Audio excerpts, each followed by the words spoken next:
When I'm promoting my unit to the Hitler Youth, all it does give me a little puppy. And they tell me to keep the puppy with me day and night, feed it, care for it, to let it sleep with me, to make it my property and responsibility. As the Führer has said, we will be one people, one nation. In the youth, we are going to be that people, and that nation. Heil Hitler!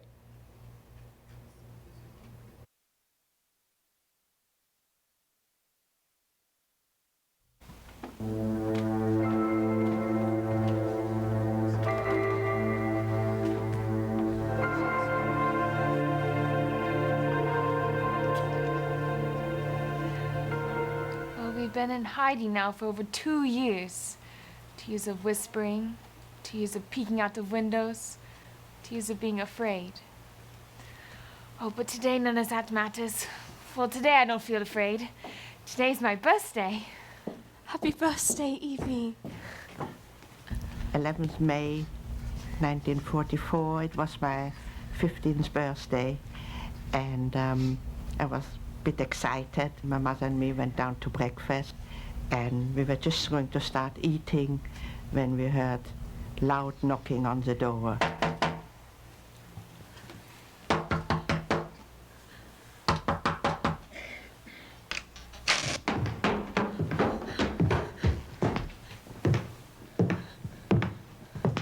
Verfluchter Juden! But we're just visiting. We're not Jewish. We haven't done anything. Juden.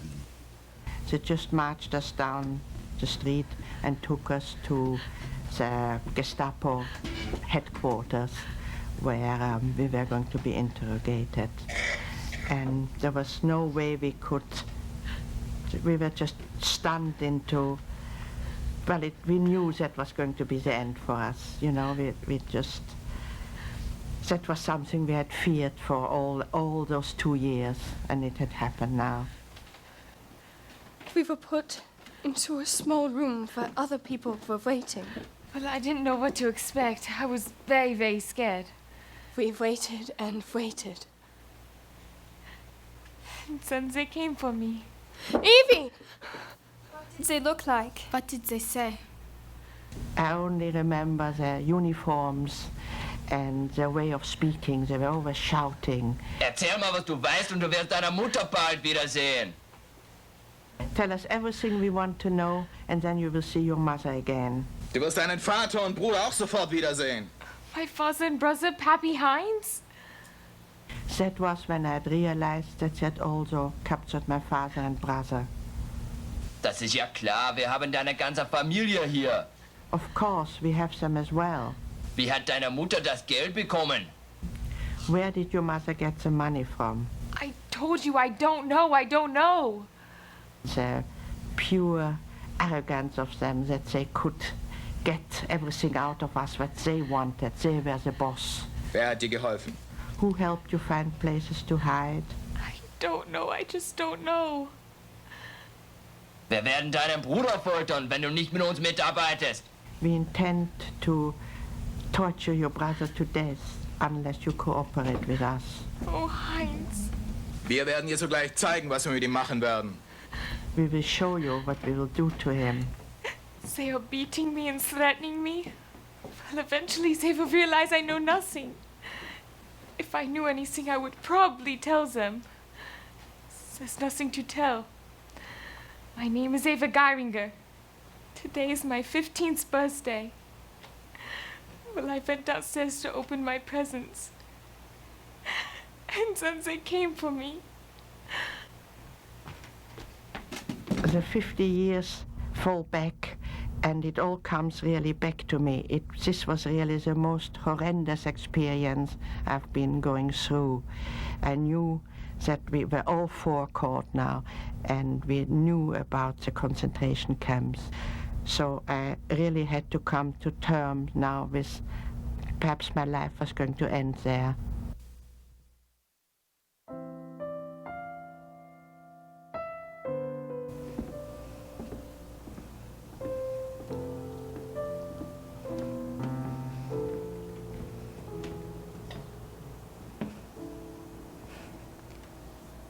Look, Peter. The sky. What a lovely, lovely day. Aren't the clouds beautiful? You know what I do? When it seems as if I couldn't stand being cooped up in here for one more minute. I think myself out. I think myself on a walk in the park where I used to go with Pim, where the jonquils and the crocus and the violets grow down the slopes. You know the most wonderful part about thinking yourself out? You can have it any way you like. You can have roses and violets and chrysanthemums all blooming at the same time. It's funny. I used to take it all for granted. But now I've gone crazy about everything to do with nature. Haven't you? Oh, I wish you had a religion, Peter. I don't mean you have to be orthodox or believe in heaven and hell and purgatory and things. Just some religion. Something to believe in. When I think of all that's out there, the trees, the flowers, the seagulls. When I think of the dearness of you, Peter, and the goodness of the people we know. Meep, Mr. Crawler, Dirk, even the vegetable man risking their lives for us every day. When I think of these good things, I'm not afraid anymore. I find myself in God, and I know it's terrible trying to have any faith when people are doing such horrible things. But you know what I sometimes think? I think the world may be going through a phase. The way I was with Mother. It'll pass, maybe not for hundreds of years, but someday, I still believe, in spite of everything, that people are really good at heart.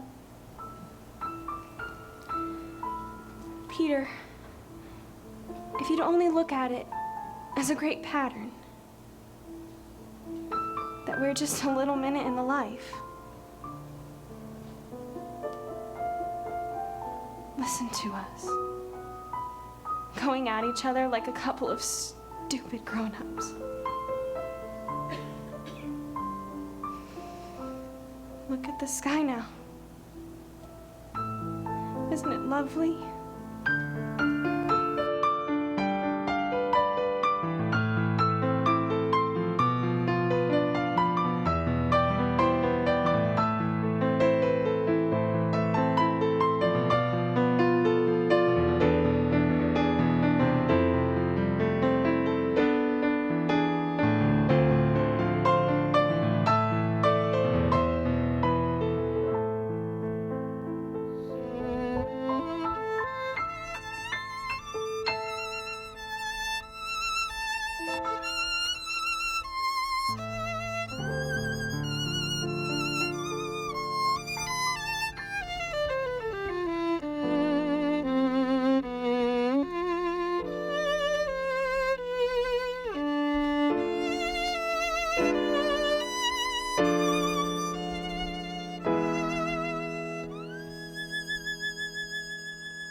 After that night, when I jumped from the Nazi truck, my grandparents just couldn't take it anymore.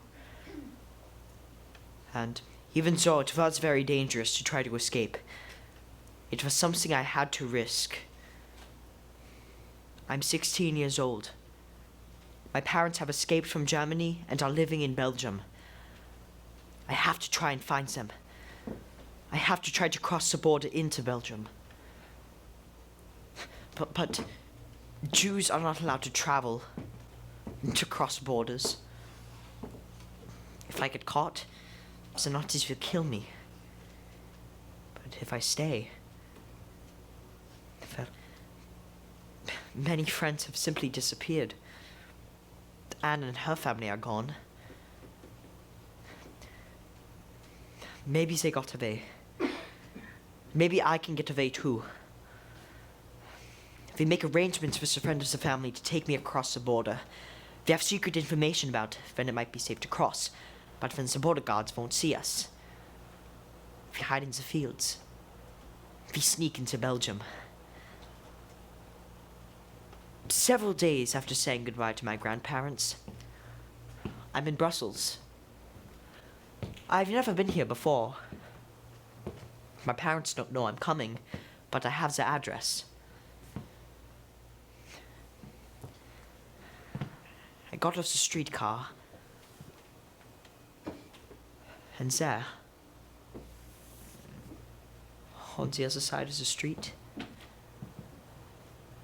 says my father. We haven't seen each other for 4 years. Ooh, ooh, ooh.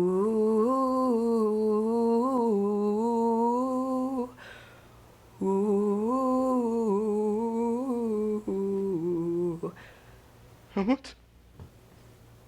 Father. What happened? How did you get here? By train, on foot, on bicycle. How did you get across the border? We snuck across. 4 years, Helmut. We haven't seen you for 4 years. Your mother won't believe how much you've grown. Is Mother Oh, she's fine. Your mother's fine. She'll be so happy to see you. He was stunned at first and happy to see me, of course, and the underlying feeling was always in some way related to the situation. Like, wonderful, I'm happy you're here. What are we going to do now? Well, after my family was arrested on my birthday, we are taken to Westerbork, a transit camp. A kind of holding camp where there are thousands of other Jewish and Gypsy families waiting. After that, they put us on another train. 2 days, 3 days. 4 days. We don't know when it is day. We don't know when it is night. The train is like cattle cars. They were cattle cars. It was just big wagons with 2 iron doors. There was nothing in it whatsoever. No bedding, nothing. We got buckets for toilet facilities. 100 people are pushed together in one car. So tight that we have to take turns standing. Lying. Sitting. Sometimes the train stops. The doors open. Bread is thrown in. Buckets of water for us to drink. 3 days. 4 days. It's hot. Boiling hot. Once the doors are closed. And bolted shut from the outside. Where are they taking us? We knew we were going east, but we had no idea yet where we were going to go. Nobody said anything to us. Saujuden! Flucht der Mistbienen! Schnell, schnell, schnell! Der Flug des Saujuden! So the train stops. Yes, the doors of the train. Open. Well, at least we can stretch and breathe a bit of air. But then we saw on the platform the big sign, Auschwitz, and we knew this was the death camps. So again we thought, well, that's it. Our last hour had arrived. Put it on, Evie. It's hot. Where's the hat and coat? Maybe they'll let you keep it.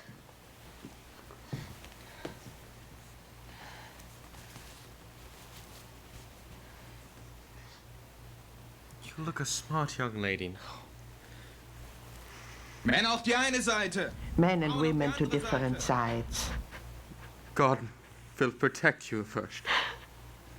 Männer auf die eine Seite, Frauen auf die andere And Seite. this is when I saw my father and brother saw it for the last time, and we kissed goodbye, and then we separated, and my mother and me went to one side, and my father and brother to the other side. Fünfer rein, And then Fünfer rein. another commands, rows of five, rows of five. And then they looked at the rows of five and sorted through some people to the right and some people to the left. Well, the SS officer looks me up and down and finally indicates for me to go to the left. Soon Mutti joins me. Many mothers lose their daughters to the other group, to the wrong side. All the people who went to the wrong side went straight to the gas chambers and were never seen again. Well, as ridiculous as I looked, the hat and coat made me look older and saved my life. We marched on into the entrance of the camp. That is this very famous picture with Arbeit macht frei, you know, entering Auschwitz. We were told to undress completely naked, and the SS was walking around freely, poking at us and looking at us and laughing. Mutti, what is he doing? Tells him to stop. So this was really all terrible degradation, because suddenly we were not human beings with a name.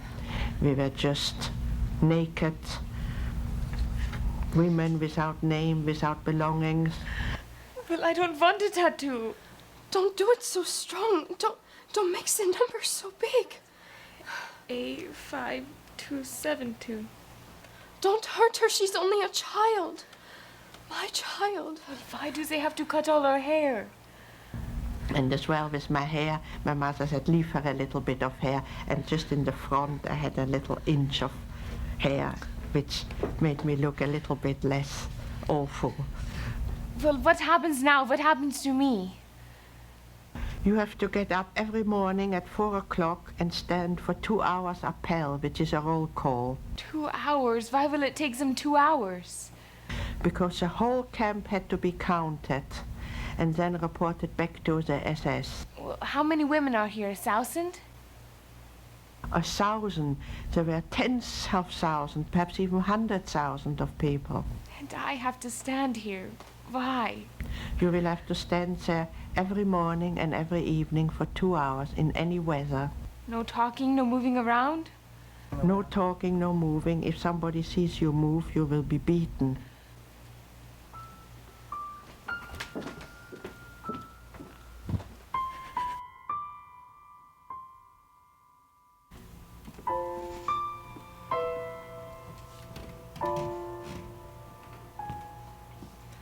Sometimes I see myself roaming a dungeon without mother or father, or I'm roaming the streets, or the annex is on fire, or they could come in the middle of the night to take us away. And I know it all could happen soon. I see the 8 of us in the annex as if it were a patch of blue sky, surrounded by menacing dark clouds. Perfectly round spot on which we stand is still safe, but the approaching danger is being pulled tighter and tighter. We're surrounded by darkness and danger, and in our desperate search for a way out, we keep bumping into each other. We see the fighting down below and the peace and beauty above, but we're cut off by an impenetrable wall trying to crush us, but not yet able to. We can only cry out and implore, "Oh, ring, ring, open wide and let us out!"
We've been in camp now for over 2 months.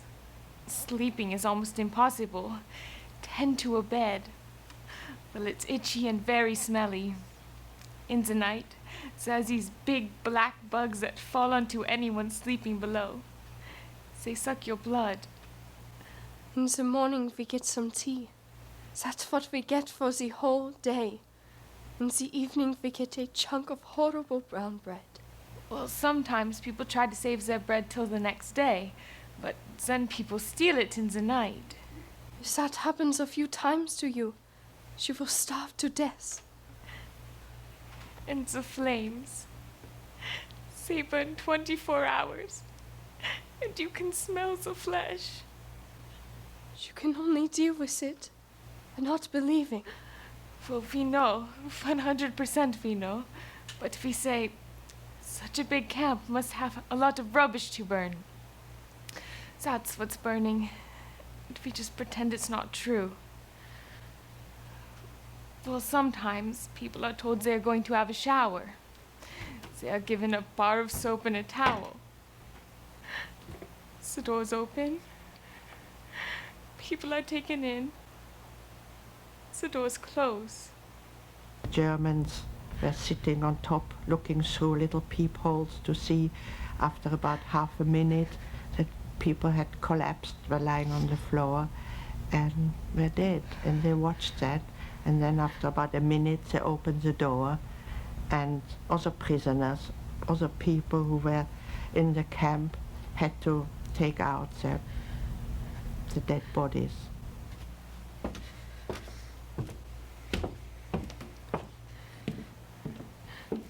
By this time,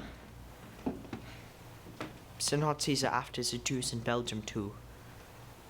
So my parents make arrangements for us to go into hiding with a lady we know from the neighborhood who will rent a house on the outskirts of Brussels. We have no idea how long we will be there. We were there a total of 26 months. We went into hiding in August 42, and we were liberated by a unit of the British Army on September 3rd, 1944.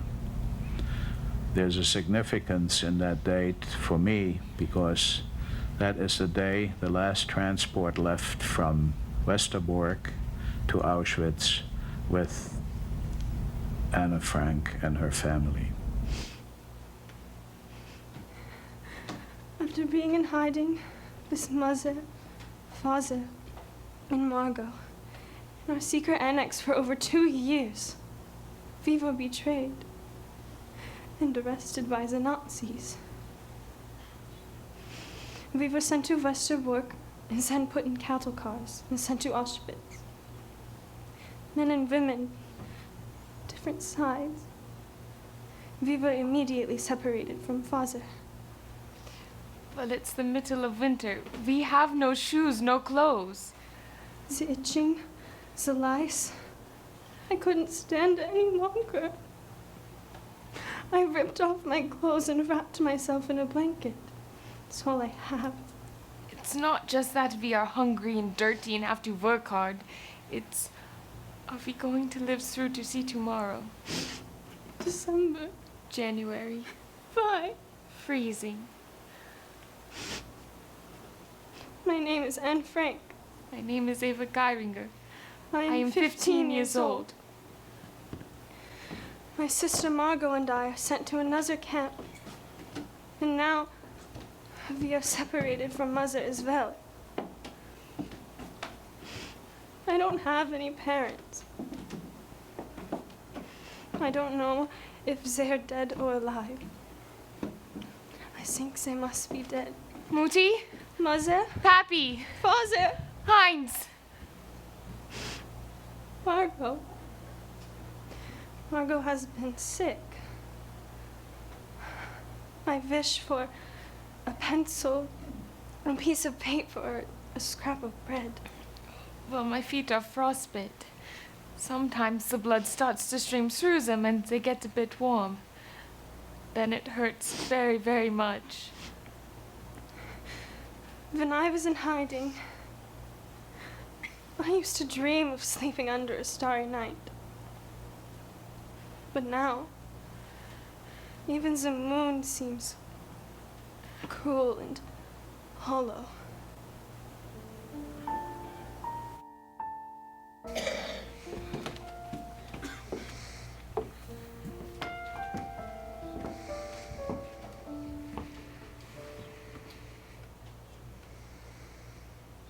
I awoke to hear the outcries of my mother again. Wham! Hit! Smack! They were hitting her again, tying her limbs up and gagging her mouth till she bled. I stood by my mother's side while she took on this brutality, and Saltwater gave up the fight against gravity.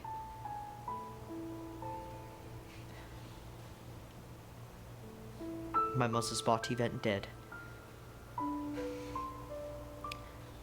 I clenched her blood-covered rags as excuses for a shirt and gave a small tug. She twitched. That was the signal I'd prayed to God for.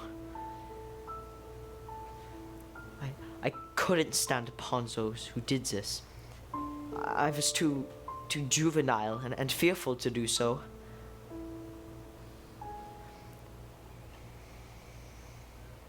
As I laid beside my mother's bruised and unconscious body, I wondered when this machine would stop in its tracks, when we could live a normal life, and when this hell would end.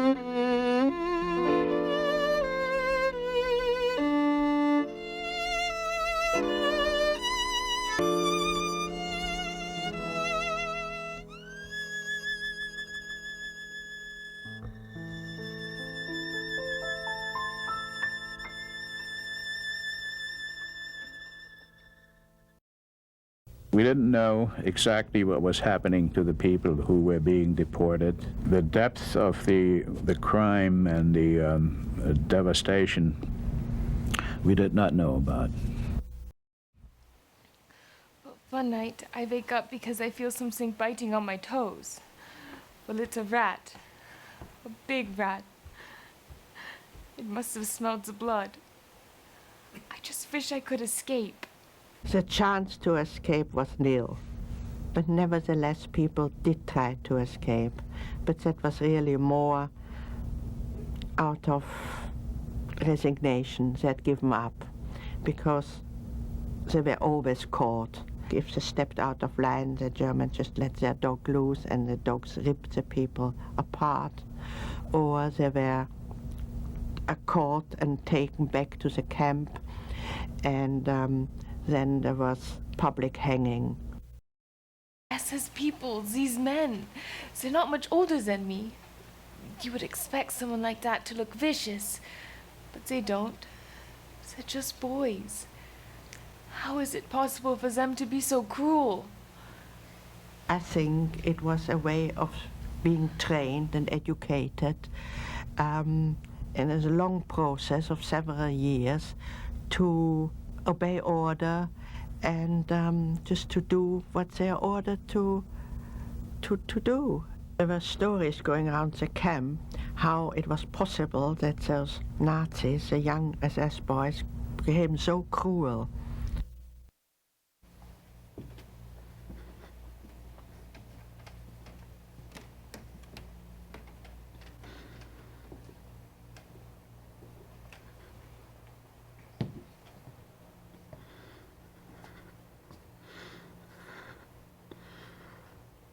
After I had the puppy for about 6 months, after I had kept it with me day and night, fed it, cared for it, loved it, we were told to report to a unit meeting and to bring our puppies. Our leaders welcomed us.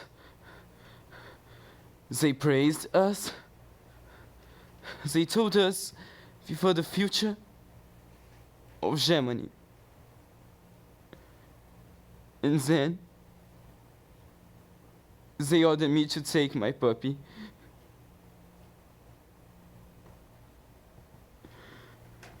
They ordered all of us to take our puppies.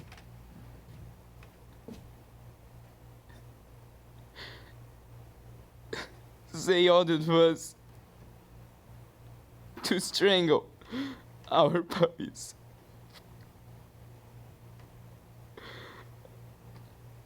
They told us if we didn't do it, we'd never be chosen, we'd never be SS, we'd never be real Germans.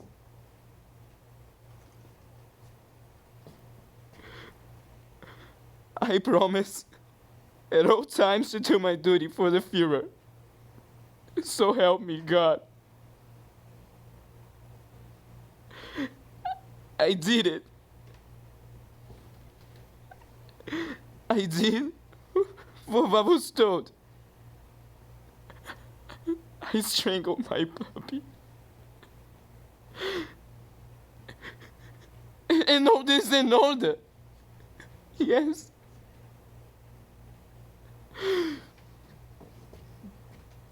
I've been a member of the Nazi youth group since I was 7. I will fight in Germany's total war. It is win or die for Germany. Heil Hitler.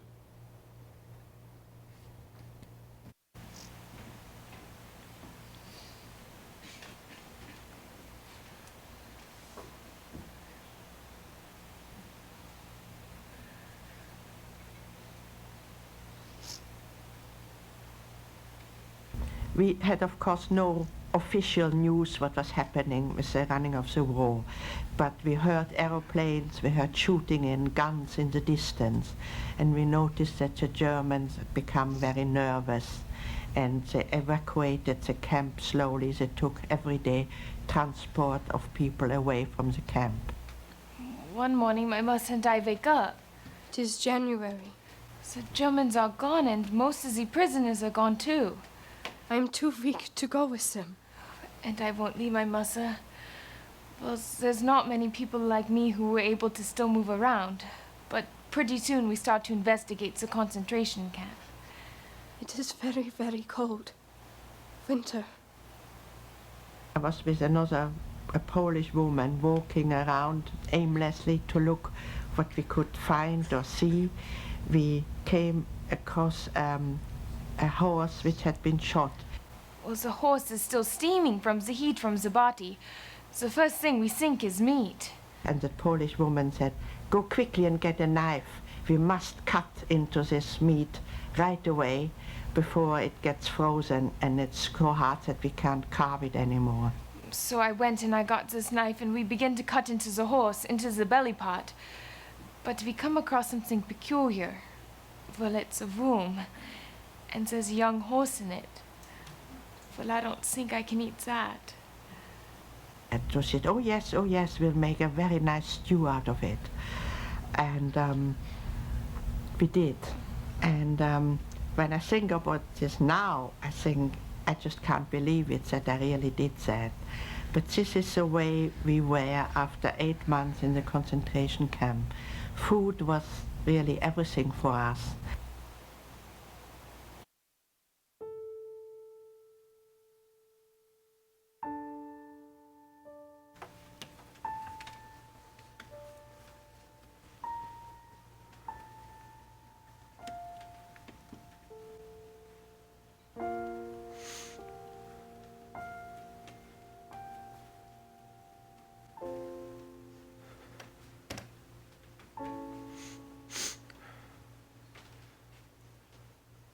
Where is God?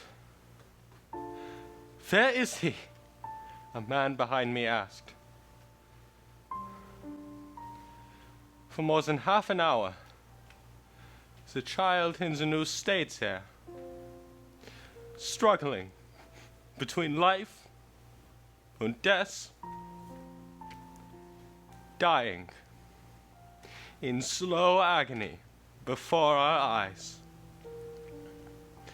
And we had to look him full in the face.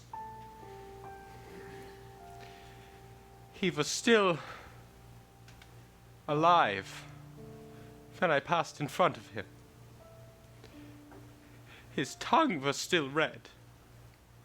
His eyes were not yet glazed.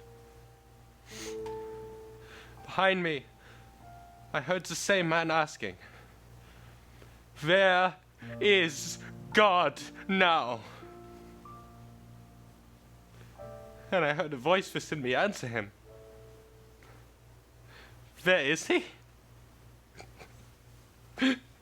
Here he is. He is hanging here on the gallows."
Muti, we can't stay here. We don't know what is going to happen. Well, I'm going to go to the men's camp. We knew the men's camp was in Auschwitz somewhere near, and my mother didn't really want to let me go. You don't know where to go, how to find I'll it? find it. It's too dangerous. I must go. Well, I'll find Pappy and Heinz. Well, I'll be together again. Everything was covered in snow. It was very, very cold. There were no roads, no way of really knowing. But somehow I seemed to have gone in the right direction, and I walked for hours, and it was crossfire. I heard guns and shooting, and it was very, very scary. Sometimes I heard bullets flying over my head, and I went to lie low down. But eventually I arrived into the big main camp, which was Auschwitz men camp. And suddenly I came across a man, an old man, who stood there looking very lost. And he looked slightly familiar to me, and I went to him, and he was very, very thin, and a very thin head, and only very gentle brown eyes looked out of him. And we looked at each other, and he said to me, "You look familiar, I think I know you." I said, "Yes, I'm Eva Geiringer." He said, "I'm Otto Frank." "And father?" I said, "Yes, yes. Do you know where Anne is? Do you know where Margaret? Have you seen my wife?" I said, "No, never saw them." "Have you seen Heinz? Have you seen my father?" He said, "Yes, but they are not here anymore." Well, I had found Otto Frank, Anne's father. Not my own father or brother. Happy Heinz are gone. But the possibility that they might still be alive helps me make my way back to the women's camp, where I find my mother. Well, she's alive. We're both alive. Because we have each other. About 1 o'clock in the morning, I was lying on a roof of that house, and I saw an armored vehicle turn the corner down the road, and I was holding my breath until I saw the white star of the Allied armies, and they went another 50 yards, turned around, and came back, and in turning around, knocked over a telephone pole and stopped in front of the house and came in. All of a sudden, there are 100 people in our kitchen. It's a big celebration. Somebody comes in with a bottle of cognac. A baker who has hoarded all of his flour during the war starts baking bread. We have a feast. And my mother kisses them all. That was it. The next day we were able to go out and walk in the street. After Auschwitz is liberated, it takes my mother and I 5 months to return home to Amsterdam. We traveled by foot, by train, and by boat from Auschwitz, Poland, to the Ukraine and Russia. To Odessa, across the Black Sea to Turkey. Across the Mediterranean to the south of France. North to Paris. Through Belgium. And into Holland. And there we stood without any money, and we had to get to our place. So we just went into a tram and asked the conductor, could we go free? We have no money. We look terrible anyway. We just come from a concentration camp. And they didn't take much notice, but they let us ride free. And we went back to our apartment on the Merwedeplein. There was still somebody in it who had kept it for us. That lady was very happy to see us. And everything, she had left everything how it was. And it was really weird to walk around and see everything how we had left it after 3 years where so much had happened to us. We had gone to hell and back, and there stood all our things untouched. Evie, what is it?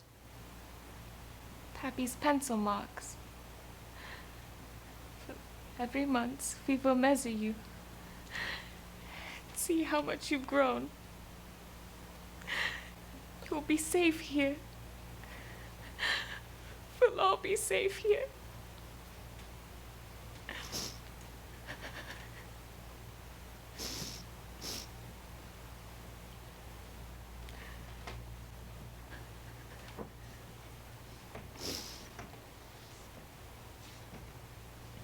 On April 30th, 1945, Hitler committed suicide. The war is over. And we lost. We've lost so much. 5,860,000 Jews died in the Holocaust. I was following your orders. 5,860,000 Jews died in the I Holocaust. promise at all times to do my duty for the Führer. So help me, God.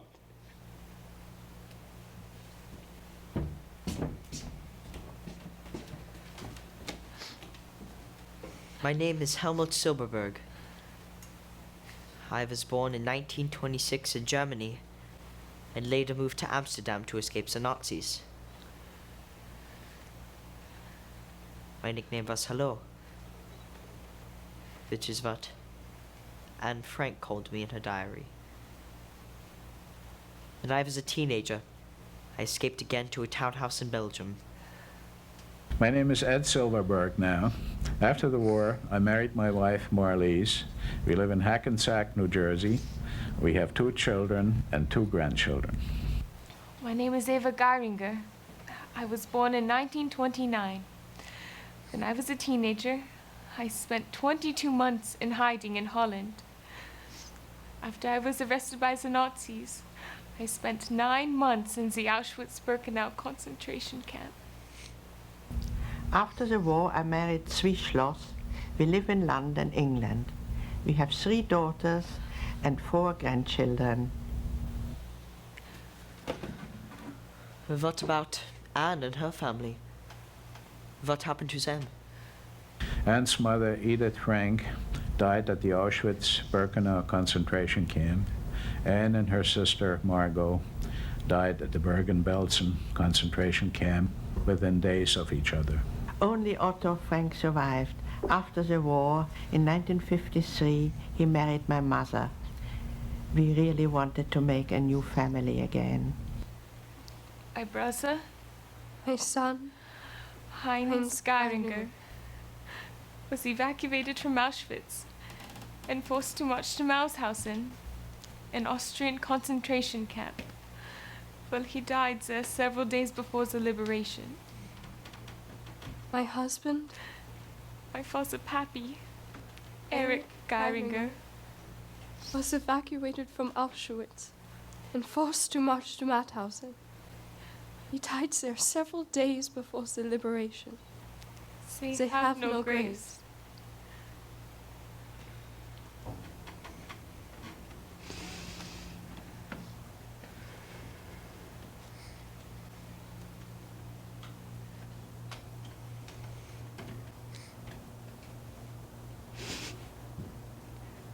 My name is Anne Frank.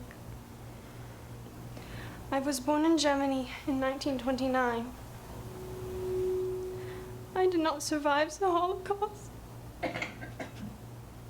I died in a concentration camp 6 weeks before the war was over.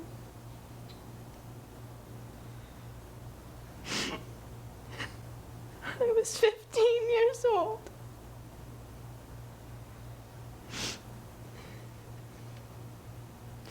I did not get married.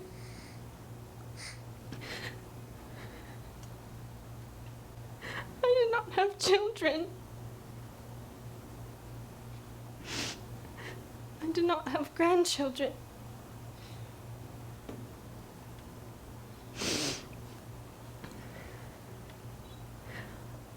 I had a diary. And I dreamed of becoming a great writer.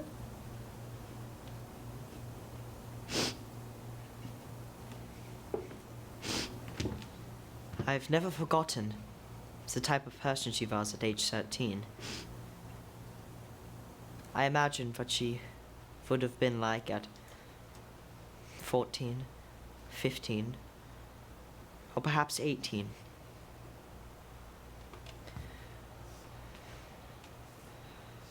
And what she could have become.